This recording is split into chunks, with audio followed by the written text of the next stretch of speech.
Ever had one of those light bulb moments? A brilliant idea that you just knew was special, and then you wondered, what does it actually take to protect it? To turn that little spark of genius into a real, powerful, protected asset? Well, that's what we're going to get into, the incredible journey of an idea as it gets its own suit of legal armor.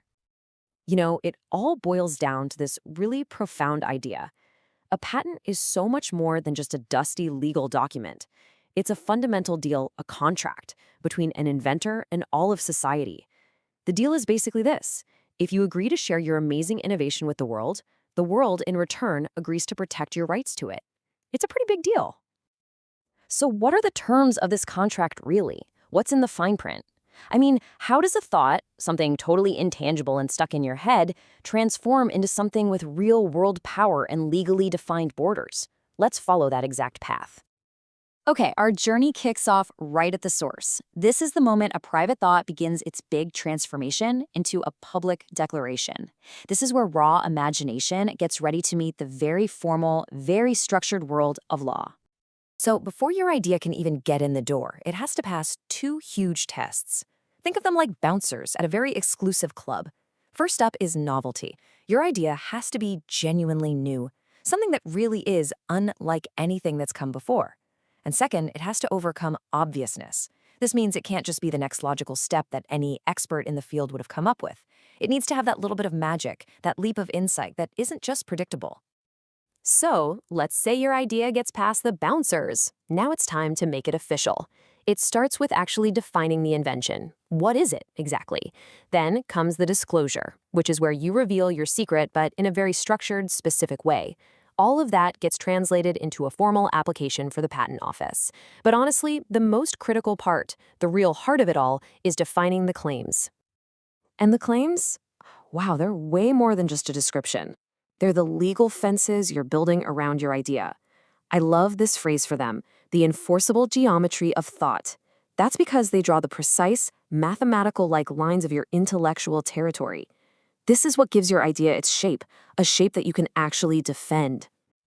So you've written it all down, you've drawn your boundaries with the claims. But the journey is not over, not by a long shot. Now comes the trial by fire, where the system puts your invention to the test to see if it's really worthy of all this protection. And this isn't just about checking a few boxes on a form. The whole examination process is described as a philosophical audit. You've got an examiner who will scrutinize every single detail of your application, testing it against pretty much everything that has ever come before it. They're making sure it has integrity, that it's truly original, genuinely useful, and actually non-obvious. It's the ultimate filter for innovation. Now, during this whole intense process, there is one date that is king, the filing date. It is everything. Before that date, your idea is out there, totally exposed. But on that date, boom, you anchor your place in line. You've planted your flag. After that date, you have what's called a chronometric claim. It's a fancy way of saying you have legal proof you were first. It's the moment the law literally turns time into a title deed. All right, so if your idea manages to survive all that scrutiny, you finally reach the climax of this whole journey. This is the moment the state officially recognizes your invention and grants it the incredibly powerful status of intellectual property. The grant is that official act. It's society, through the state, formally tipping its hat to you and acknowledging your contribution. Your private stroke of genius is now, as the source material puts it, sanctified. It's officially protected under the law for everyone to see. Your idea is no longer just an idea. It's property. Okay, but what does that really get you? What kind of power comes with this property? Well, it gives you exclusive rights. That means you have the power to stop anyone else from making, using, or selling your invention. It's yours. It also gives you the power to license it, to share it on your own terms.